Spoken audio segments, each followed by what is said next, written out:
G'day, and thanks for joining us for another Drop of Mercy.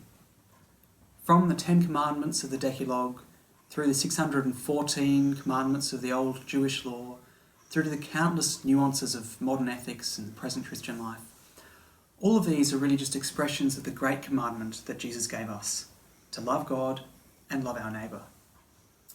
Today I'd like to continue what Father Gonzo started yesterday and talk about the Didache, the book of the teaching of the 12 Apostles for the early Christians. As Father Gonzo said yesterday, the book starts with a presentation of a choice, the way of life and the way of death. It says that the way of life is marked and recognised by an avoidance of those things that the commandments forbid, and we're all familiar with them. Many of these rules that we live are not unique to Christianity. Through Plato, Aristotle, Aquinas, Eckhart, More, Kant, and all the philosophers, spanning thousands of years of philosophical thought. All of these, no matter their disposition towards Christianity, tend to argue and agree on similar things.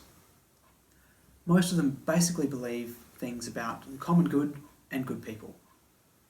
However, the teaching of Christ that the 12 Apostles spoke about has something unique in it. The teaching of Christ says to love our enemies, and that's not just because forgiveness is a nice thing to do. The philosophers can agree with Jesus' command to love our neighbours, but basically no ethical system, be it deontological or consequential, can argue love for neighbours in any way that's not directed towards eventual self-gain. This, therefore, is a truth of the gospel which Jesus proclaims and teaches, and the apostles in turn taught. This is a truth of the gospel, that the worth of the person goes beyond their apparent good, or indeed their apparent good for anyone, not just us. The gospel teaches that when we love our enemies, those who are hard to love, it's not because of any gain for ourselves or even because we have reason to want to love them. The gospel asks us to love our enemies because they too are made in the image and likeness of God and are worthy of love for that reason alone.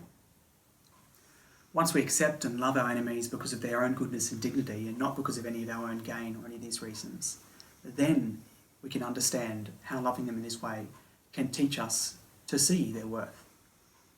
So from a consequential perspective, loving the enemy also bears witness to the love and truth we believe about our creation and our dignity in God. So while we may not be able to argue the love of enemies from any logical sense, loving the enemy can be seen through the eyes of Christ. It bears fruit through the mere act of loving them, but also bears fruit in them as they experience our love for them.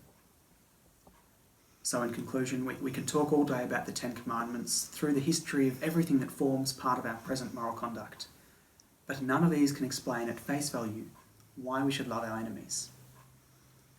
It is through choosing the way of life, choosing the way of the gospel, the way that Jesus proclaimed and lived, the way the apostles taught, that we can live this love of our enemies. And in loving our enemies, we choose to live the way of life. We attain life in and of God through love, including love of our enemies. So let's choose love. Let's love our enemies. We might just learn through it to love better.